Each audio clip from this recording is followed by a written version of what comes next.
Nous sommes tous reconnaissants envers Dan Hooker d'avoir accepté de se sacrifier pour s'assurer qu'Ilya affronte Arman. Ça allait arriver de toute façon. Je ne pense pas que quelqu'un d'autre aurait battu Arman. Quelqu'un devait l'affronter. Quelqu'un devait lui offrir son combat pour le titre. Beaucoup de combattants ont évité ce défi, mais pas Dan Hooker. Mais moi, comme beaucoup d'autres, on ne comprend rien aux guillotines, mec.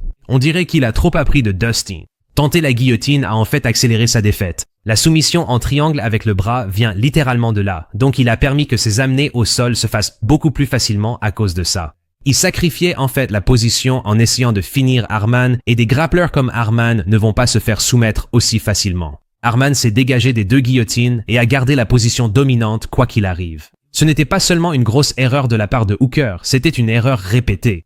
Il n'a pas fait d'ajustement après l'échec de la première tentative.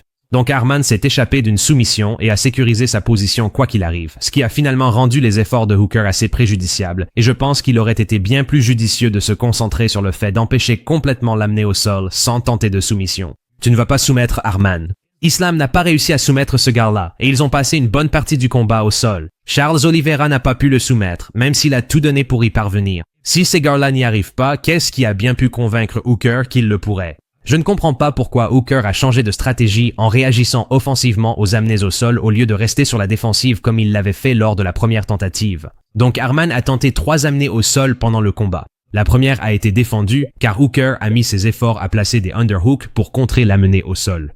Mais pour la deuxième et la troisième, il a abandonné sa défense et s'est concentré sur l'attaque. Je ne sais pas ce qui a provoqué ce changement de mentalité. Il y avait un schéma. Il tentait la guillotine quand Arman attaquait en single leg plutôt qu'en double leg. Donc la deuxième et la troisième amenées au sol étaient des single leg. La première était un double leg. Donc Hooker défendait les doubles mais attaquait contre les singles. Donc je ne sais pas ce qui a provoqué une telle montée soudaine de confiance en pensant qu'il pouvait soumettre Arman Tsarukyan. Quand on affronte ces lutteurs de haut niveau, il faut éviter le grappling, ne pas attaquer contre, ne pas se battre depuis le dessous, ne pas accepter les positions. Il faut défendre contre cela, car ça ne fait qu'empirer. Les positions deviennent de pire en pire. Les soumissions deviennent plus difficiles à défendre. Le ground and pound devient plus présent. C'est un concept simple et ça fonctionne. Gardez le combat là où vous êtes le meilleur.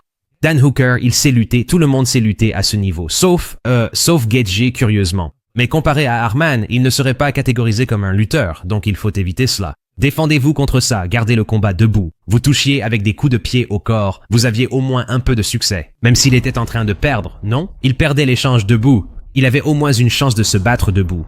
Il n'avait aucune chance au sol. Chaque échange de lutte montrait qu'Arman avait toujours un coup d'avance. Et on pourrait penser qu'après la première tentative de guillotine ratée, il l'aurait abandonné, mais je ne sais pas, mec, il a vu un peu de réussite ou quelque chose comme ça. Peut-être que le coup de tête a causé bien plus de dégâts qu'on ne le pensait. Je ne sais pas. Est-ce qu'il a regardé les tatouages et les cheveux blonds et s'est cru Charles Oliveira sur le moment? Je ne sais pas. Tout a commencé alors que Hooker gardait la distance avec son long bras gauche tendu, maintenant Arman à distance, mais il n'arrête pas du tout la tentative de mise au sol. Arman passe sous le bras tendu et tente un simple single leg. La défense immédiate de Hooker est de contrer avec une guillotine, donc il ne lutte même pas contre les mains, il n'essaie pas de placer des underhooks ou quoi que ce soit. Pas de whizzer pour essayer de renverser la situation, il ne montre absolument aucune résistance, sauf en essayant de contrer avec une guillotine. Donc Arman l'amène quand même au sol avec le single leg et il n'enroule la garde complète que lorsque Arman commence à tourner. Arman défend la guillotine simplement en tournant dans la garde. Il fait un tour complet à 360 degrés et sort de la guillotine, établissant sa position au-dessus. Maintenant, il met ses doigts partout sur le visage de Dan Hooker, et je ne vais pas dire s'il y a eu un coup à l'œil ou non, mais c'était assez préoccupant à voir après qu'un coup de tête ait déjà sérieusement blessé Hooker auparavant, n'est-ce pas? Donc, on ne veut pas voir d'autres fautes se produire, même au sol, alors il pousse sur le visage de Dan Hooker et commence à se redresser pour envoyer des coudes. Maintenant, le ground and pound ici est très important, car il conditionne Dan Hooker à anticiper davantage de frappes au sol lorsque Arman obtient la position de full mount. C'est donc une utilisation assez tactique du ground and pound. Ainsi, Hooker commence à se concentrer sur le ground and pound au lieu de maintenir la position. C'est pourquoi vous voyez sa garde s'ouvrir. Donc Arman passe en demi-garde et ne cherche pas à aller en side control qu'il avait obtenu au premier round, mais d'où il n'avait pas pu infliger de dégâts.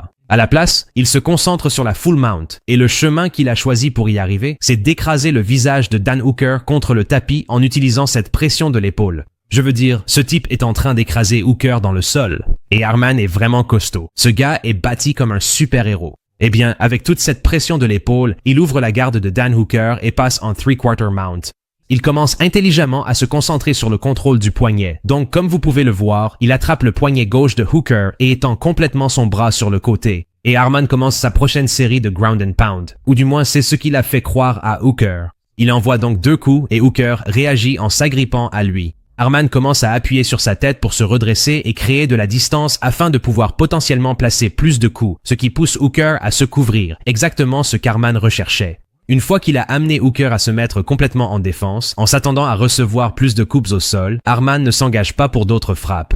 Il se concentre à nouveau sur le contrôle du poignet. Cette fois, il attrape le poignet droit et l'étend sur le côté, tout en s'appuyant sur Hooker et en plaçant sa propre tête à l'extérieur de l'épaule gauche de Hooker. Il parvient à distraire Dan Hooker et à obtenir la position de la tête pour le triangle de bras, et tout ce qu'il fait ensuite, c'est ramener son bras vers l'intérieur pour entourer la tête, sécurisant ainsi l'étranglement. Tout cela est arrivé parce que Hooker a décidé d'abandonner sa position debout pour tenter une guillotine désespérée. Son enthousiasme à l'idée d'affronter Arman a peut-être occulté la véritable difficulté qui l'attendait, ou alors il a simplement un faible QI de combat. Je ne sais pas. Passons maintenant au choc de tête qui mène à la première tentative de guillotine de Hooker.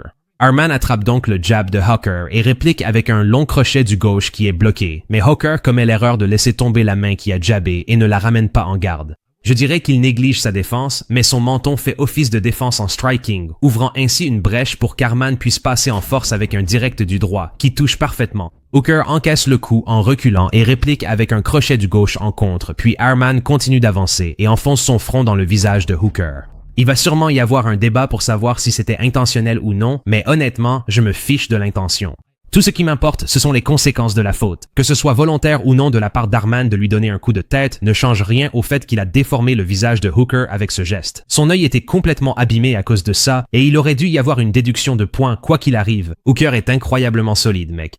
Il a encaissé le coup, a continué le combat, a saisi le clinch tie, a commencé à envoyer des genoux, mais surtout, il a contrôlé la position en repoussant Arman contre la cage. C'est donc maintenant à lui de lancer des coudes, de se dégager et de laisser partir ses poings, d'essayer d'obtenir le KO ou de tenter de prendre le dos. Ouais, pareil. Rien ne l'empêchait de se dégager pour retrouver une distance de frappe contrôlée et de lâcher ses poings. Mais il reste là et Arman attrape le côté gauche de la hanche de Hooker, s'y ancre pour s'en servir comme levier afin de pousser et de faire pivoter son corps sur le côté. Et Hooker essaie d'en profiter en tournant autour de lui pour tenter de prendre le dos, en sautant pour placer les crochets, mais ça ne pouvait pas marcher contre quelqu'un comme Arman, mec. Hooker a été inutilement offensif dans son grappling et on pouvait voir à quelle vitesse Arman a défendu cette tentative de prise de dos trop ambitieuse. Regardez à quelle vitesse il s'accroche à la jambe unique, ce qui élimine essentiellement le danger de cette position, et il a pu inverser la situation en se concentrant sur la single leg. Puis Dan Hooker abandonne la prise de dos, mais reste concentré sur l'offensive en déviant son attaque vers une guillotine. Et on peut voir, depuis cette position, qu'il n'était pas à court d'options défensives. Il aurait pu essayer de placer des underhooks, de forcer l'ouverture de la prise, d'attraper un whizzer ou quelque chose du genre, de donner des coups de pied pour déséquilibrer l'adversaire. Mais au lieu de tenter l'une de ces manœuvres défensives, il choisit plutôt d'attaquer avec une guillotine, ce qui n'est pas une bonne idée contre Arman Tsarukyan, à moins d'être par exemple Charles Oliveira. Et il a essayé de refermer la garde, mais Arman s'est échappé et s'est dégagé de la guillotine, prenant le contrôle latéral au-dessus.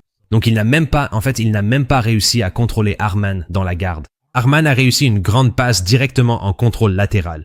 Grosse erreur de Dan Hooker à ce moment-là. Maintenant, en parlant du coup de tête, il y a aussi eu un genou qui a touché et qui aurait pu causer un hématome.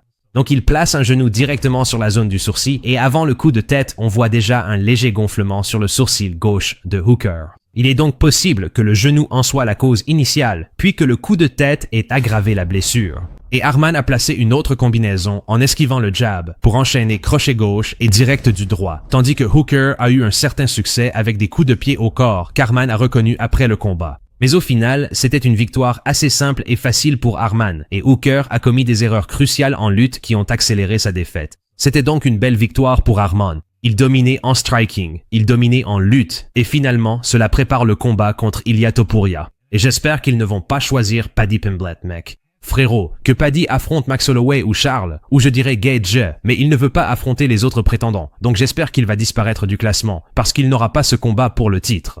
Organisons Ilia contre Arman pour le début de l'année prochaine. Arman doit rattraper le temps perdu, et profiter de la première carte Paramount est idéal, comme ils l'ont déjà suggéré pour Ilia. Donc Paddy devrait affronter Max ou Charles. Mec, j'adorerais voir Hooker affronter Gaethje, mais évidemment ça n'arrivera pas.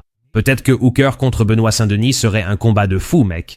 Il faut absolument que ce soit genre le main event d'une Fight Night ou sur la carte principale d'un pay-per-view ou quelque chose comme ça. Et voilà, c'est la fin de l'analyse, les gars. J'espère que ça vous a plu. Mettez un like à la vidéo, abonnez-vous, activez la cloche pour les notifications et on se retrouve dans la prochaine vidéo. Et la leçon du jour, c'est que Herb Dean racontait n'importe quoi quand il disait que les arbitres seraient plus stricts sur les fautes. On a eu des doigts dans les yeux, un coup de tête et il ne s'est rien passé.